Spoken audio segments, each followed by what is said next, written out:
Eldorado সোনার শহর 500 বছর ধরে পৃথিবীর সবথেকে বড় রহস্য। আর যারা এই শহরটাকে খোঁজার চেষ্টা করেছিল তাদের আর কোনোদিন খুঁজে পাওয়া যায়নি। কেউ বলে এতে অ্যামাজন জঙ্গলে আছে, আবার কেউ বলে কঙ্গো, কিন্তু আজ পর্যন্ত কেউ এটাকে খুঁজে পায়নি। সত্যি কি এরকম কোনো শহর আছে, নাকি এটা গল্প আর যেটা বহু মানুষের জীবন ধ্বংস করে দিয়েছে? আর আজকে আমরা জানবো এলডোরাডোর পুরো রহস্য।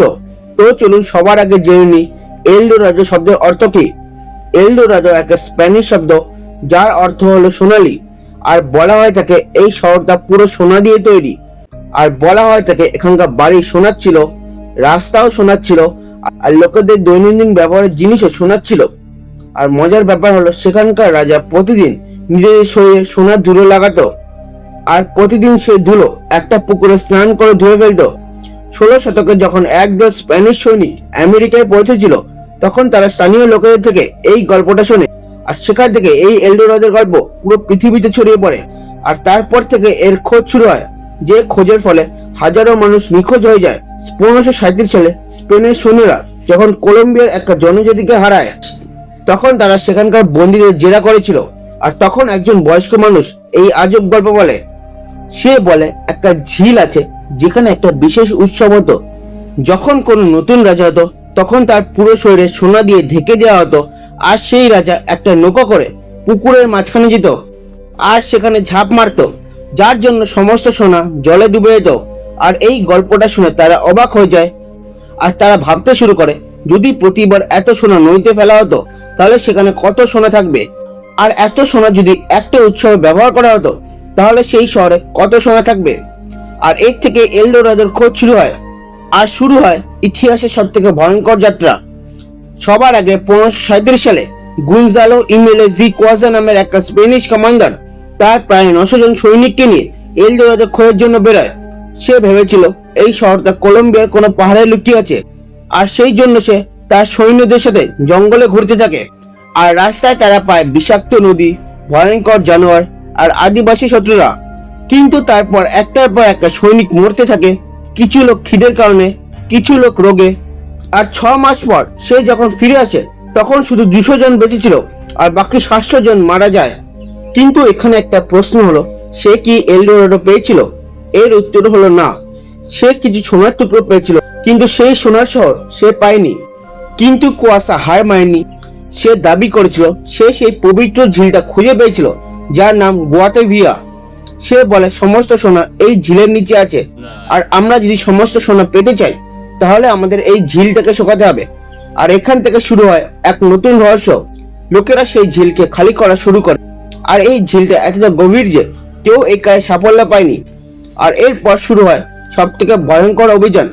1541 সালে গানজারো পিজারো নামে একটা স্প্যানিশ জেনারেল নির্ণয় নেয় সে এই এলডোরাডোকে খুঁজে বের করবে। আর সে এই জন্য 4000 জনের একটা বিশাল দল তৈরি করে, আর তার সাথে 4000 ঘোড়া, 2000 কুকুর আর খাওয়ার দাওয়ারের বিশাল ভান্ডার। আর এটা সেই সময় কোনো কিছু খোঁজার জন্য সব থেকে বড় যাত্রা ছিল। পিজারোর মনে হয়েছিল এলডোরাডো আমাজন জঙ্গলে আছে। সে শুনেছিল আমাজন জঙ্গলে একটা জায়গা আছে যেখানে সোনার বৃষ্টি হয়। 1541 সালে ফেব্রুয়ারি মাসে সে পুরো সোনা নিয়ে আমাজন জঙ্গলে চলে যায়। আর তার শুরুটা ভালোই ছিল, আর আবহাওয়া শুরুর দিকে ঠিক ছিল। কিন্তু তারপর শুরু হলো আসল যন্ত্রণা। রাস্তা ধীরে ধীরে হারাতে থাকে, বৃষ্টি এত জোরে পড়া শুরু হয় যে লোকেরা কাদায় ফেসে যায়, তাদের খাওয়া দাওয়া শেষ হতে থাকে, আর ধীরে ধীরে সমস্ত প্রাণী আর লোকেরা মরতে শুরু করে। আর মানুষেরা এই জন্য তাদের সাথে থাকা প্রাণীদের মেরে খেতে শুরু করে, আর তারপর তারা জঙ্গলে যা পায় তা শিকার করে খেতে শুরু করে। কিন্তু তারপরে তাদের খিদে মেটেনি। 3 মাস পর লোকেরা এতটা পাগল হয়ে যায় যে, আর তারপর তারা তাদের চামড়ার বেল্ট চেবানো শুরু করে। কিন্তু তারপর যেটা হয় সেটা কেউ ভাবতে পারেনি। কিছু লোক তাদের মৃত বন্ধুদের খেতে শুরু করে দেয়। আর 1 বছর পর পিজারো যখন ফিরেছিল তখন তার সাথে মাত্র 80 জন বেঁচে ছিল, 4000-এর মধ্যে 80। কিন্তু তারপরে তারা এলডোরাডোর কোনো খোঁজ পায়নি। কিন্তু এত কিছু হওয়ার পরেও লোকেদের মনে এলডোরাডো নিয়ে কৌতূহল কমেনি। আর এখন এই গল্পটা পৌঁছায় ইংল্যান্ডে স্যার ওয়াটারডেলে, যিনি ইংল্যান্ডের একজন বিশাল বড় নাবিক, লেখক আর সৈনিক ছিলেন। আর তিনি রানী এলিজাবেথের খুব ঘনিষ্ঠ ছিলেন। আর তিনি যখন এলডোরাডো গল্পটা শোনে তখন তিনি সেটাকে সত্যি বলে মনে করে, আর তার উপর রিসার্চ শুরু করে। আর তার রিসার্চের পর তার মনে হয় এলদোরাদো গুয়ানাতে আছে। 1555 সালে সে 5টা জাহাজের সাথে দক্ষিণ আমেরিকা পৌঁছায়, আর তার সাথে ছিল হাজারো সৈন্য, আর নৌকা করে তারা জঙ্গলে যায়। আর সে অনেকদিন ঘোরে, আর কিছু সোনার টুকরো আর মন্দিরের অবশিষ্ট অংশ রেলে ভেবেছিল সে খুব কাছাকাছি পৌঁছে গেছে, কিন্তু তারপর খাওয়া শেষ হয়ে যায় আর লোকেরা অসুস্থ হতে শুরু করে, যার জন্য সে ফিরে যায়। আর ইংল্যান্ডে ফিরে সে একটা বই লেখে, গুয়ানার খোঁজ। আর সে তার বইতে লেখে এলদোরাদোর গল্পটা সত্যি। আর সে বলে সে তার নিজের চোখে সেই সোনার পাহাড় দেখেছে, যার জন্য সমস্ত লোকেরা পাগল হয়ে যায়, আর যার ফলে সবাই এলদোরাদো খুঁজতে চায়। 1617 সালে ইংল্যান্ডের রাজা জেমস রেলকে আবার পাঠায়, আবার বলে তুমি যদি মিথ্যে কথা বলে থাকো তাহলে তোমার মৃত্যুদণ্ড হবে। আর এই জন্য সে আবার যায়, কিন্তু সে এবার কিছুই পায়নি, আর সে খালি হাতে ফিরে আসে। রেলে ফিরে আসার পর রাজা তাকে জিজ্ঞাসা করে সোনা কোথায়, কিন্তু তার কাছে কোনো উত্তরই ছিল না। আর এখন কথা বলবো সেই রহস্যময় ঝিল গোয়াতা বিটার ব্যাপারে।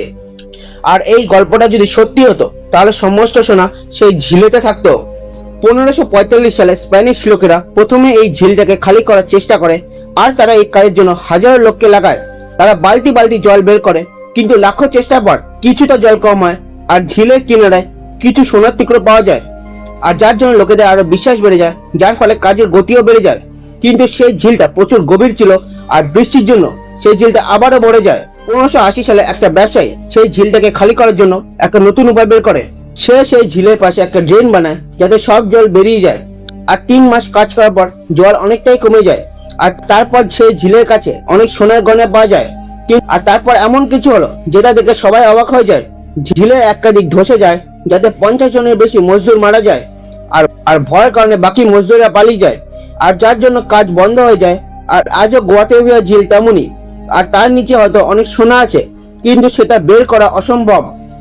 কিন্তু একটা প্রশ্ন হলো, কঙ্গোর সাথে এলডোরাদোর কি সম্পর্ক? 19 শতকের ইউরোপের খোঁজকর্তারা যখন আফ্রিকা পৌঁছায়, তখন তারা কঙ্গো জঙ্গলে কিছু আজব জিনিস দেখতে পায়। তারা পায় প্রাচীন শহরের অনেক চিহ্ন আর সোনার জিনিস। আর স্থানীয় লোকেরা বলে এলডোরাদোর গল্প আফ্রিকার। আর আজ থেকে বহু বছর আগে পশ্চিম আফ্রিকায় মননটাপা আর জিম্বাবুয়ের মতো সমৃদ্ধ নগর ছিল। সেখানে এত সোনা ছিল যে সেখানকার রাজারা সোনা দিয়ে স্নান করত। যখন বহু মানুষকে আফ্রিকা থেকে আমেরিকা নিয়ে যাওয়া হচ্ছিল, তখন তারা এই গল্পটা তাদের বলে। আর এই গল্পটা প্রথমে স্পেনের সৈন্যরা শুনে, আর তারপর পুরো পৃথিবীতে এই গল্পটা ছড়িয়ে পড়ে। 1771 সালে একজন জার্মান দাবি করে সে কঙ্গো জঙ্গলে প্রাচীন সোনার খনি দেখে, আর সে এই খনিতে আবার যেতে চেয়েছিল, কিন্তু তার ম্যালেরিয়ার কারণে মৃত্যু হয়।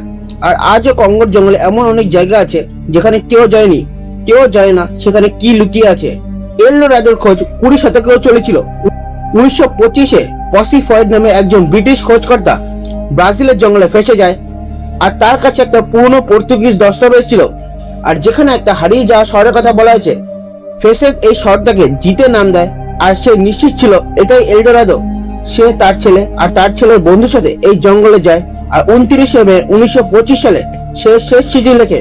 আর সে সেই চিঠিতে লেখে, আমরা একটা আজব জায়গায় পৌঁছে গেছি, এখানে অনেক পুরনো বিল্ডিং, আরো অনেক কিছু আছে। কিন্তু তারপর থেকে তার আর কোনো খোঁজ পাওয়া যায়নি। 1950 দশকে ব্রাজিলের একটা উপজাতি দাবি করে তারা ফসেককে মেরে ফেলেছে, কেননা সে তাদের পবিত্র জমিতে ঢুকে গেছিল। কিন্তু 1970 সালে সেই উপজাতি বলে ফসেককে জঙ্গলি উপজাতিরা মারে। কিন্তু ফসেক কি করে মারা গেছে সেটা আজ পর্যন্ত কেউ জানে না। আর 2018-তে বৈজ্ঞানিকরা লেদার টেকনোলজির মাধ্যমে আমাজন জঙ্গল স্ক্যান করে। লেদার টেকনোলজি এমন একটা টেকনোলজি যার মাধ্যমে গাছের তলায় কি জিনিস আছে সেটাও দেখা যায়। আর তারা যেটা দেখতে পায় সেটা থেকে অবাক হয়ে যায়।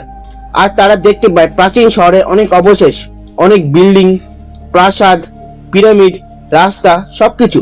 বৈজ্ঞানিকদের মতে এখানে একসময় লাখো লোকেরা থাকতো, আর এর মধ্যে কোনো না কোনো শহর হলো এলডোরাদো, কেননা এই শহরে প্রচুর কম পরিমাণে সোনা পাওয়া গেছিল। কিন্তু এর থেকে প্রমাণ হয় দক্ষিণ আমেরিকার একটা বিশাল সভ্যতা ছিল, আর এলডোরাদোর গল্প এই সভ্যতার একটা অংশ। 2022-এ কঙ্গো জঙ্গলেও এমন স্ক্যান করা হয়েছিল, আর সেখানে এরকম অনেক কিছু পাওয়া গেছিল, কিন্তু কোনো সোনার শহর পাওয়া যায়নি। তো চলুন ফিরে আসা যাক আসল গল্পে। সত্যি কি এলডোরাদো ছিল? ঐতিহাসিক আর বিজ্ঞানিকদের মতে এর জবাব কিছুটা জটিল। কেননা কলম্বিয়ার মুস্কা জনজাতির মধ্যে একটা ধার্মিক পরম্পরা ছিল, যেখানে কোনো নতুন সর্দার হলে সোনা দিয়ে তাকে স্নান করা হতো, কিন্তু তার শহর ছিল না। ধার্মিক পরম্পরার ব্যাপারে শুনেছে, আর তাদের কল্পনা দিয়ে একটা সোনার শহর বানিয়ে দিয়েছে। তাদের লোভ একটা সাধারণ পরম্পরাকে পৃথিবীর সব থেকে বড় মিথ্যেতে পরিণত করে, আর যার জন্য হাজারো লোক মারা যায়। কিন্তু আজও কি লোকেরা এলডোরাডো খুঁজছে? এর জবাব হলো হ্যাঁ।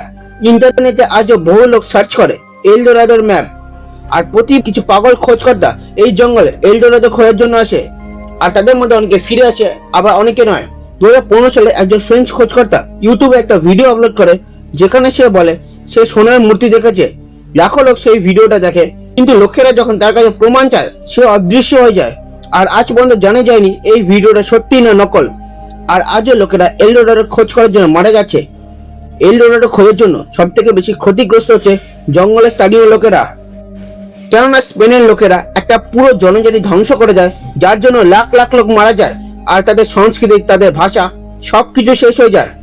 আর আজও বহু লোক যখন জঙ্গলে যায়, তারা গাছ কাটে, জীবজন্তুদের বিরক্ত করে, নদী দূষিত করে। আর আমার কঙ্গো জঙ্গল পৃথিবীর ফুসফুস, আর এদের বাঁচানো খুব দরকার। এলডোরাডোর খোঁজ পাওয়া যায়নি, যদি পাওয়া যেত তাহলে আজ পুরো জঙ্গল পরিষ্কার হয়ে যেত। আর এটা হলো এলডোরাডোর পুরো গল্প, যেটার কারণে বহু মানুষ নিজের অজান্তে তাদের জীবন হারিয়েছে। আর এরকম রহস্যময় ভিডিও দেখার জন্য চ্যানেলটা সাবস্ক্রাইব আর ভিডিওটাকে লাইক করুন।